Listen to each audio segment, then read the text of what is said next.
ni ar wythnos newydd, a mae'n ymddangos bod i'n mynd i fod yn braf heddiw eto. Gobeithiwch bod chi'n cael cyfle i fwynhau'r haul y dyddiau yma.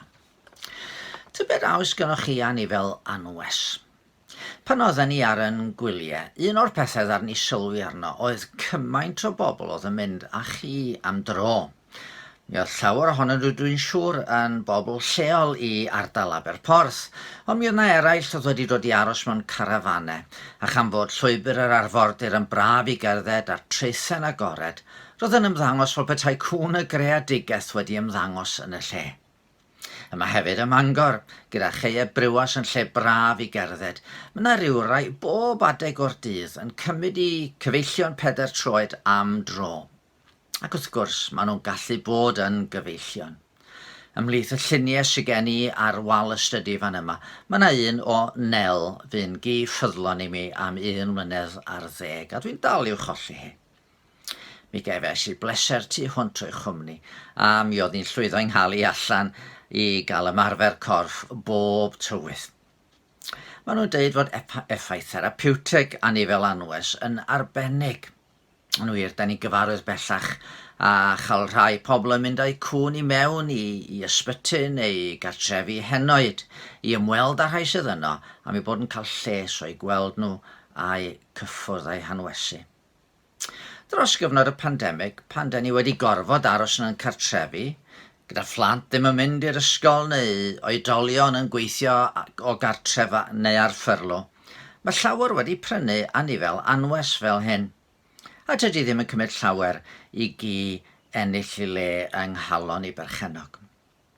Ond bellach, mae yna sôn am bethau yn newid ychydig bach. Mae'r plant yn ôl yn yr ysgol. Mae oedolion yn dychwelyd i'w gwaith. A mae'r stori ychydig bach yn wahanol. Pwy sy'n mynd i ofalu am y ci pan fydd pawb allan o'r tŷ am oriau? Oherwydd mae anifel fel hyn angen sylw a gofal. O gael ei gadael fan hyn a fyddan nhw'n ddiogel. Does ganddyn nhw ddim byd i wneud trwy'r dydd a fydd y dodrefn gartref yn ddiogel. Mae ambell i soffa'n mynd i fod wedi gnoi ac ambell i esgyd wedi i dryllio wrth i mot neu meg fod yn sownd yn y tŷ heb ddim i'w wneud. Mae anifel go iawn yn golygu cyfrifoldeb. A rhybuddion wedi dod yn ystod yr wythnos diwetha gan yr RSPCA am y peryg fod cwn yn mynd i fod yn cael ei gadael a'i anghofio cael ei rhoi ffwrdd achos bod pobl methu gofalu amdanyn nhw bellach. Un peth di mwynhau y bendithion, ond peth arall ydi wynebu'r cyfrifoldeb sy'n dod gyda nhw. Mi oedd cael ci yn syniad da fisoedd yn ôl, oedd yn rhywbeth oedd yn cymryd diddordeb y plant a chweithio adref drwy'r dydd. Byddai'n gwmni i rywun nad oedd yn cael mynd allan i weld ei ffrindiau am fisoedd. Ond mae cost bwyd y ci, biliau'r mil feddyg, talu efallai am rywun i ddod i fynd ar ci am dro yn ystod y dydd. Mae'n rhywbeth na ddaru rhai ddim meddwl amdano fo'n llawn ar y pryd.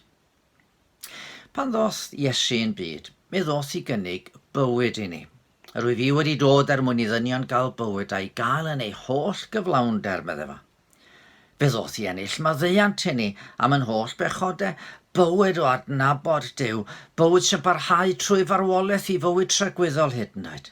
A mae hynny'n beth mor gadarnhaol, mor hyfryd, mor fendithiol. A beth sy'n rhaid i ni wneud i dderbyn y bywyd hwn? Wel, edifarhau a chredu, meddai Iesu. Rhoi'n ffydd yn y gwaredwr. Ffydd i fod o wedi dŵn yn beau neu ffwrdd i'r groes. Mae'r cwbl o ras. Heb ofyn dim i mi, meddai un ymynydd yn te. Ond fod y cyfan o ras, mae yna ganlyniadau o gredu yn Iesu. Fe rybuddodd Iesu na fyddai bywyd ddim yr un peth wedi ni gredu ynddo fo. Fe soniodd am godi croes i'w ddilyn. Yn wir yn un o'i ddamhegion, mae'n sôn am bobl sydd ddim wedi cyfri'r gost. Y ddameg enwog honno, dameg yr rheiwr. Mae'n sôn am rai dderbyniodd y neges yn llawen. Mae hwn yn gret, dwi wrth y modd. Ond nid oes ganddynt wreiddyn yn ddynt ei hunain, a thros do maent yn para.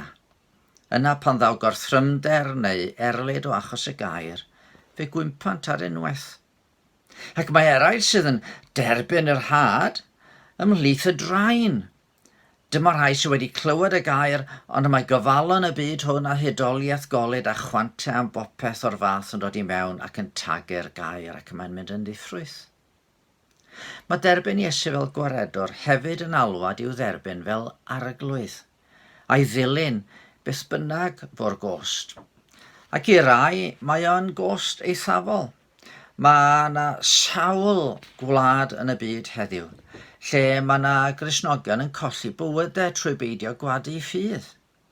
Gobryn yn bod ni'n mynd i wrthwynebu hynny, ond tybed nad ydyn ni weithiau yn cymryd yn iachawdwriaeth yn ysgafn.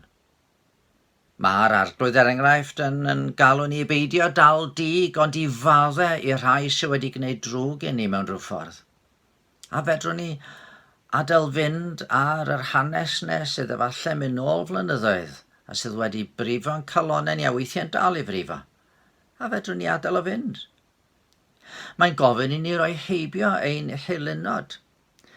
A mae bywyd cyfforddus y wlad yma yn gallu bod yn eilyn sydd yn tagu'r gair. A di'n eilunod ni yn gafel yn rhy dyn yn calonau. Oherwydd, meddai Iesu eto, os bydd un ohonoch chi'n dymuno adeiladu tŵr. Ond i fydd yn gyntaf yn eistedd i lawr i gyfrif y gost, mwyn gweld os ganddo ddigon i gwblhau'r gwaith. Ond i de fe all ddigwydd i ddosod sylfaen ac wedyn fethu gorffen, fod pawb yn gwylio yn mynd ati i'w atwar, gan ddweud dyma rhywun ddechreuodd adeiladu ac a fethodd orffen. Neu beth am eiriau mwy difrifol yr arglwydd, yn y bregeth ar y mynydd. Nid pawb sy'n dweud wrthyf, arglwydd, arglwydd fydd yn mynd mewn i deyrnas nefoedd. Ond y sawl sy'n gwneud ewyllus fy nhad yr hwn sydd yn y nefoedd. Bydd llawer yn deud wrthyf yn y dydd hwnnw, arglwydd, arglwydd, ond i fi am yn proffwydo yn denw di, ac yn denw di yn bwrw allan gythreiliad, ac yn denw di yn cyflawn i gwirthio lawer, ac yna dywedaf wrthynt yn ei wynebau. Nid adna bym erioed mohonoch. Ewch ymaith oddi wrthyf chi ddrwg gweithredwyr. Beth ydy ewyllus y tad? Fe ddwedodd Iesu ewyllus y tad ydy credu honam yn yr hwnna anfonodd e fe. A'r hen ddihareb Gymraeg yn dweud, deuparth gwaith ei ddechrau. Ond fe ddydodd Iesu hefyd, yr hwn a barhao hyd y diwedd. Hwnnw fydd yn gadwedig. Gadwch i ni weddio. Arglwydd yn Duw, mae rhaid i ni gyfaddau bod ni weithiau yn meddwl fod yn Gristion yn beth hawdd iawn. Ac ar un olwg mae e. Da'n ni'n cael y cyfan o ras, yr wyt ti yn drigarog a graslon, yn hwyrfrydig i lyd, yn fawr o drigarogrwydd. Ond hefyd o ddewn tad, da'n ni sylweddoli dy fod ti'n yn galw ni i ddilyn Iesu ble bynnag mae yn harwain ni. Helpa ni i ollwng fynd ar yn heilunod. Helpa ni o ddewn tad i fod yn bobl sydd wedi cyfri'r gost, ac yn dy drigaredd, gad i ni barhau hyd y diwedd, gogoniant i dy enw di. Amen. Wel, os oes gynnwch chi gi, mwynhewch fynd â fo'n dro heddiw, ac yn y cyfamser dwch yn ôl rhywbryd eto a gobeithio fydda i'n dod ar ryw fyfyrdod arall cyn bo hir.